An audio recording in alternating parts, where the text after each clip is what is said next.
بسم اللہ الرحمن الرحیم۔ السلام علیکم اسٹوڈنٹ، کیسے ہیں آپ سب؟ امید کرتی ہوں خیریت سے ہوں گے۔ آج ہم اپنے نئے لیکچر کے ساتھ آپ کی خدمت میں ایک بار پھر اپنے یوٹیوب چینل اسلام اسٹڈی میں آپ کی خدمت میں حاضر ہیں۔ تو آج ہم نے پڑھنا ہے تخصصات نبوی، سورہ احزاب کی کچھ آیات اور رسوہ حسنہ کے بارے میں، ٹھیک ہے؟ یہ بہت مختصراً ہے، آج ہم اس کو دونوں کو کمپلیٹ کریں گے اور دونوں کے بارے میں ہم عربی قواعد جانیں گے۔ شروع کرتے ہیں۔ بسم اللہ الرحمن الرحیم۔ سورہ احزاب کی ہم پڑھیں گے 6، 21، 32، 33، 40، 56 اینڈ 59 آیات پڑھیں گے، ٹھیک ہے؟ یہ جو آیات ہیں یہ ساری بہت امپورٹنٹ ہے۔ سورہ احزاب جو ہے وہ 6 پہ ہے، آیت جو سورت ہے قرآن پاک کی 6 نمبر پہ ہے۔ سب سے پہلے شروع کرتے ہیں بسم اللہ الرحمن الرحیم۔ النبیشو، نبی، اولا زیادہ، بالمؤمنین مومنوں کے ساتھ، من انفسہم ان کی جانوں سے، وازواجہ اور ان کی بیویاں، امہاتہم اور ان کی مائیں، ان کی بیویاں ان کی مائیں، واولو الارحامی اور قرابت دار، بعضہم ان میں سے بعض، اولا زیادہ تر نزدیک ہیں یا بہتر ہیں، ببعضی بعض سے، فی کتاب اللہ اللہ تعالیٰ کی کتاب میں، من المومنین مومنین سے، والمہاجرین اور مہاجرین سے، الا مگر ان تفعلوا یہ کہ تم کرو، الا طرف، اولیاءکم اپنے دوستوں کی، معروفاً حسن سلوک، کانا ہے ذالکا یہ، فی میں، الکتابی کتاب میں، مستوراً لکھا ہوا۔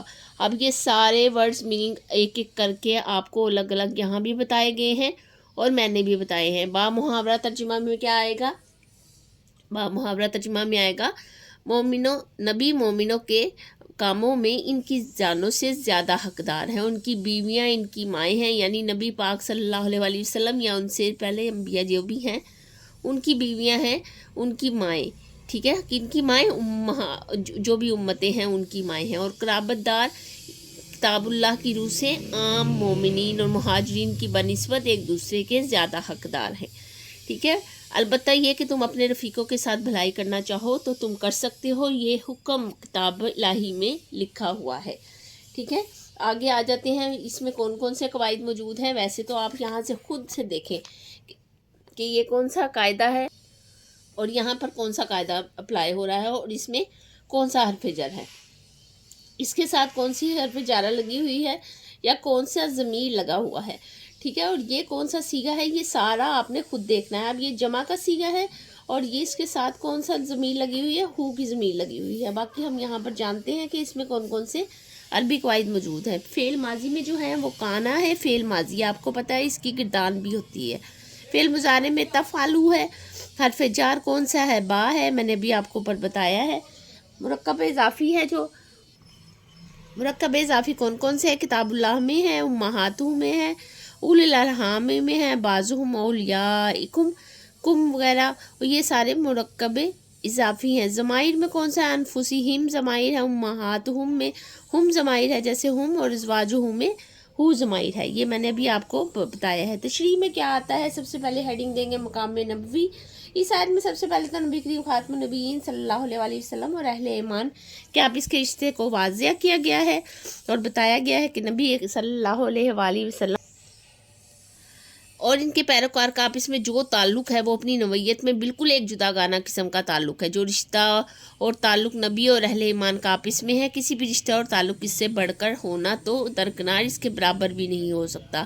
حضور اکرم صلی اللہ علیہ وسلم کی ذات مبارک جس طرح اہل ایمان کے لیے شفیق اور خیر خواہ ہے، وہ محتاج بیان نہیں ہے، یعنی اس کو کسی قسم کے لیے بیان کرنے کی کوئی ضرورت نہیں ہے۔ حضور صلی اللہ علیہ وسلم کا اپنی امت پر شفقت اور خیر خواہی کا تو یہ عالم تھا کہ اس وقت جو ہے اپنی جان سے بھی بڑھ کر آپ صلی اللہ علیہ وسلم جو ہے وہ اپنے امت کے لیے دعا کرتے تھے، اور تمام مومنین اور آپ کے رشتہ داروں کو بھی اپنی جان سے بڑھ کر حضور صلی اللہ علیہ وسلم کے ساتھ خیر خواہی کرنے کا کہا گیا ہے۔ اللہ تعالیٰ نے فرمایا ہے، لَقَدْ جَاءَكُمْ رَسُولٌ مِّنْ أَنفُسِكُمْ عَزِيزٌ عَلَيْهِ مَا عَنِتُّمْ حَرِيصٌ عَلَيْكُمْ بِالْمُؤْمِنِينَ رؤوف الرحیم، ٹھیک ہے؟ سورہ توبہ کی آخری آیات ہے۔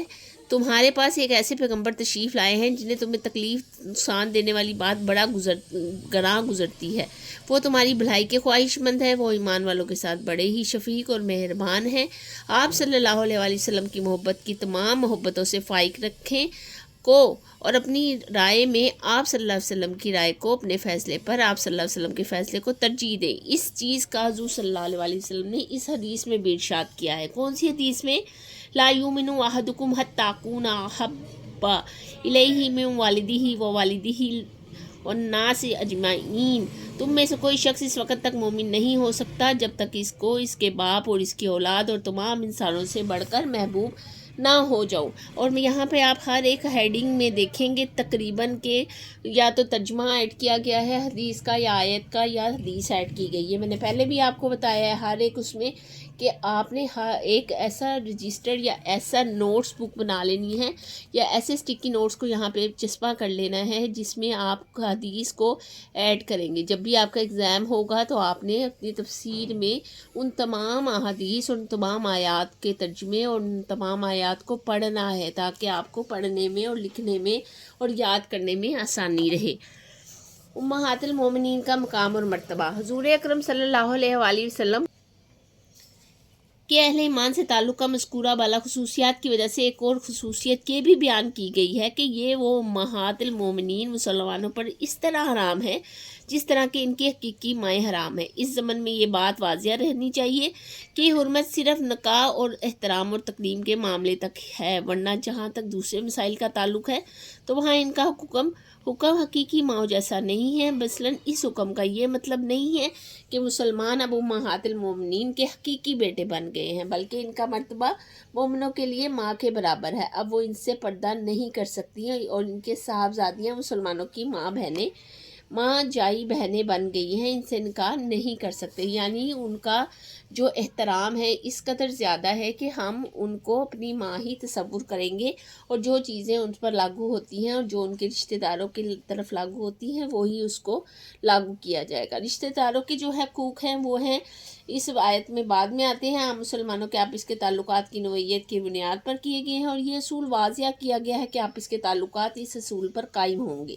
رشتہ داروں کے حقوق کی ادائیگی مقدم رہے، یعنی زکوٰۃ، خیرات، میراث وغیرہ میں مسکین اور غریب رشتہ داروں کا حق ترجیح رکھتا ہے، اس کے بعد دوسرے مستحقین کا حق ہے۔ اس لیے اللہ تعالیٰ نے فرمایا ہے وَآتِ ذَا الْقُرْبَىٰ حَقَّهُ، بنی اسرائیل کی آیت ہے، اور رشتہ داروں کو ان کے حق دو۔ ایک اور جگہ فرمایا ہے وَآتَ الْمَالُ عَلَىٰ حُبِّهِ ذَوِي الْقُرْبَىٰ، سورہ بقرہ کی یہ ہے آیت۔ اب یہ دیکھیں دونوں چھوٹی چھوٹی آیت ہیں اور اس میں ایڈ کی گئی ہیں۔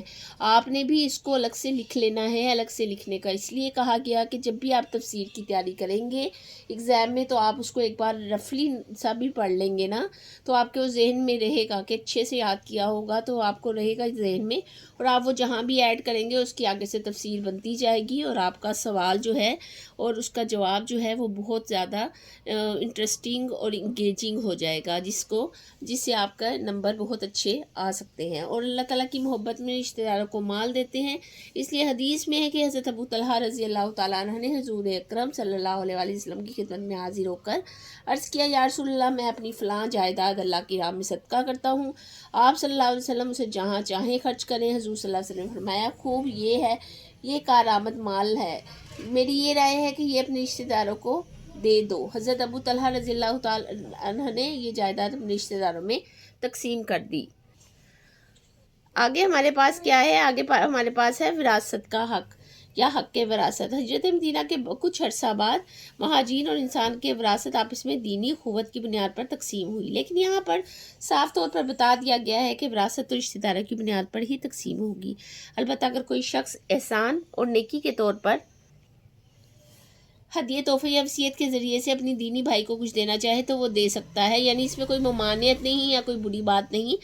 اگر کوئی کسی ہمسائے کو یا اپنے دوست کو کوئی اپنی جائیداد کا حصہ دینا چاہے تو وہ دے سکتا ہے۔ اس حق وراثت کے چند اہم اصول ہیں۔ رشتہ داروں اور اولاد کے حقوق طے شدہ ہیں۔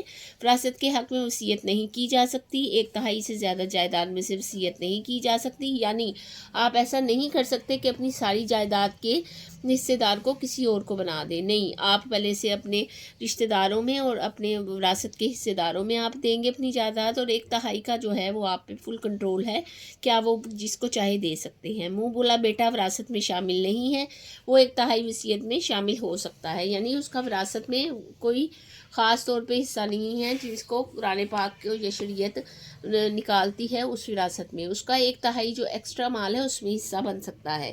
آیت مبارک ہے رشتہ داروں کو ان کا حق دو۔ اب یہ جو آیت ہے یہ بھی آپ ایڈ کر سکتے ہیں، ٹھیک ہے۔ آگے ہے اسوہ حسنہ، سورہ احزاب کی 21 پہ آیت ہے، لقد کان لکم فی رسول اللہ اسوۃ حسنہ لمن کان یرجو اللہ والیوم الآخر وذکر اللہ کثیرا۔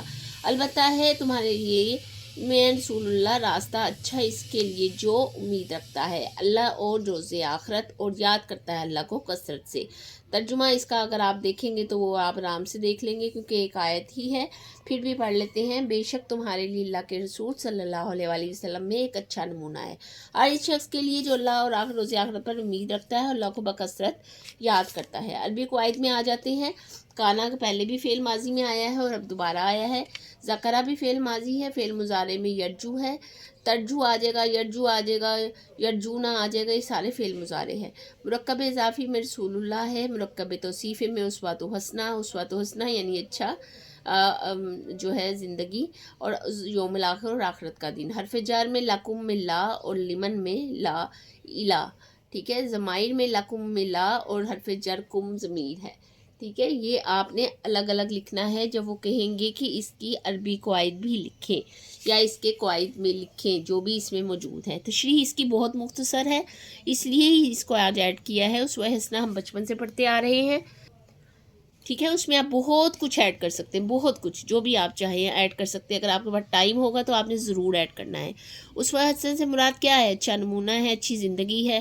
حقیقت یہ ہے کہ اتباع رسول اور رسول اکرم صلی اللہ علیہ وسلم کی زندگی کو اسوہ حسنہ ہونے کا حکم ہے، عام حکم ہے اور ابدی ہے، یعنی آپ صلی اللہ علیہ وسلم کے اقوال افعال اور احوال میں مسلمانوں کے لیے آپ صلی اللہ علیہ وسلم کی اقتدار پیروی ضروری ہے، چاہے ان کا تعلق عبادت سے ہو یا معاشرت سے یا مشیت سے یا سیاست سے۔ غرض یہ کہ زندگی کے ہر شعبے میں آپ صلی اللہ علیہ وسلم کی ہدایات مسلمانوں کے لیے واجب اتباع ہے۔ اس چیز کو سورہ آل عمران میں اس طرح ارشاد فرمایا گیا ہے، قل ان کنتم تحبون اللہ فاتبعونی، اے نبی صلی اللہ علیہ وآلہ وسلم کہہ دیجئے کہ اگر تم اللہ سے محبت کرتے ہو تو میری پیروی کرو۔ اس کے علاوہ سورہ حشر میں اس کو یوں بیان کیا گیا ہے، وما آتاکم رسول فخذوہ وما نہاکم عنہ فانتہوا، یعنی جو کچھ تمہیں رسول صلی اللہ علیہ وآلہ وسلم دیں اس سے لے لو اور جس سے روکے اس سے باز آ جاؤ۔ اب اس پیراگراف کو دیکھا جائے تو ایک بہت مختصر سا پیراگراف ہے، لیکن اگر ہم اس میں یہ 2 آیات ایڈ کر دیتے ہیں یا 2 اس میں کوئی بھی احادیث ایڈ کر دیتے ہیں تو یہ بہت زیادہ امپریسو ہو جائے گا اور اٹریکٹیو ہو جائے گا اور اس کی جو ویلیو ہے وہ بڑھ جائے گی۔ اسی لیے آپ کو ہر بار ہر پیراگراف کے اینڈ میں یہی کہہ رہی ہوں کہ آپ نے اس میں آیات ضرور ایڈ کرنی ہے۔ یوم آخرت کی تیاری اور کثرت سے ذکر گویا کہ واضح طور پر بتا دیا کہ دنیا اور آخرت دونوں جگہ میں مومنین کی بھلائی کا انحصار اس چیز پر ہے کہ انہوں نے اسوہ رسول پر کس قدر عمل کیا ہے۔ اس کے ساتھ یہ بھی واضح کر دیا گیا کہ اسوہ رسول کو وہی شخص اپنائے گا جو آخرت میں اللہ تعالیٰ کے ملاقات کا یقین رکھتا ہے اور کثرت سے اللہ کا ذکر کرتا ہو۔ اس لیے کہ اس شخص کے لیے تو آپ صلی اللہ علیہ وسلم کی زندگی نمونہ نہیں ہو سکتی جو اللہ تعالیٰ اور یوم آخرت کے حساب سے غافل ہے اور اللہ تعالیٰ کے ذکر بکثرت جو ہے وہ کرتا رہتا ہے، اور جو نہیں کرتا، کیونکہ اللہ تعالیٰ کا ذکر انسان کی ایمان کو مضبوط اور دل کو اطمینان بخشتا ہے، اس لیے اللہ تعالیٰ نے فرمایا ہے فَاذْكُرُونِی اذْكُرْكُم۔ اب یہاں پہ بھی بہت مختصر سی آیت آئی، یہ بہت مختصر بہت مزے کی آیتیں ہوتی ہیں، جب آپ یاد کر لیتے ہیں تو آپ کے لیے آسانی ہو جاتی ہے۔ پس تم میرا ذکر کرو میں تمہارا ذکر کروں گا، ارشاد نبی رضی اللہ تعالیٰ صلی اللہ علیہ وسلم ہے۔ ہر چیز کو صاف کرنے والی ایک چیز ہوتی ہے، دلوں کی صفائی کرنے والی چیز اللہ تعالیٰ کا ذکر ہے۔ نبی مکرم صلی اللہ علیہ وسلم ذکر کرنے کے معاملے میں بھی اپنی امت کو اپنے اسوہ حسنہ دے کر گئے ہیں، اور نبی آخر الزمان صلی اللہ علیہ وسلم کی حیات مبارکہ اور آپ صلی اللہ علیہ وسلم کی سیرت مقدسہ ہر شخص کے لیے نمونہ ہے جو آخرت کی زندگی کو مد نظر رکھتا ہے۔ آج دنیا میں مسلمان اتنی کثیر تعداد میں ہونے کے باوجود شاید صرف اس لیے ذلیل و رسوا ہو رہے ہیں کہ رسول صلی اللہ علیہ وسلم پر عمل پیرا نہیں ہے۔ آگے جو ہمارے پاس تشریح ہے وہ ازواج مطہرات کے بارے میں ہے، اس کو ہم انشاءاللہ کل یا نیکسٹ آنے والے لیکچر میں کریں گے، ٹھیک ہے۔ اور امید کرتی ہوں کہ آج کا جو لیکچر ہے آپ کو سمجھ آیا ہوگا۔ ویسے ہم اسٹڈی کے اس لیول پہ ہیں کہ اگر ہم ایک بار ریپیٹ کریں گے تو ہمیں سمجھ آ جائے گا، لیکن چونکہ یہ بہت زیادہ سمجھنے والی چیز ہے، آیات ہیں، عربی قواعد ہیں جو ہماری اسٹڈی ریگولر اسٹڈی سے ہٹ کر ہے، تو اس کو سمجھنے میں تھوڑا ٹائم لگتا ہے۔ اگر آپ غور کریں گے 2-4 بار مشکل لگے گی، پھر آپ کو آسانی سے سمجھ آ جائے گا۔ امید کرتی ہوں آپ کو آج کی ویڈیو سمجھ میں آئی ہوگی، اور اگر سمجھ میں آئی تو لائک ضرور کیجیے گا، اس سے پتہ لگ جاتا ہے کہ آپ کو اس میں اور سمجھنے کی ضرورت نہیں۔ اور اگر آپ کو کچھ بھی نوٹس یا کچھ ایکسٹرا قواعد یا کچھ ایکسٹرا چیزیں چاہیے تو آپ مجھے کمنٹ میں بتا سکتے ہیں، جس سے مجھے یہ رہے گا کہ آپ کو یہ چیز میں نے پرووائڈ کرنی ہے۔ اپنا بہت سارا خیال رکھیے گا۔ نیکسٹ ویڈیو میں نیکسٹ لیکچر کے ساتھ آپ کے ساتھ پھر سے ملاقات ہوگی۔ تب تک کے لیے میرے چینل کو لائک کریں، سبسکرائب کریں اور بیل آئیکن کو پریس کر دیں۔ اللہ حافظ۔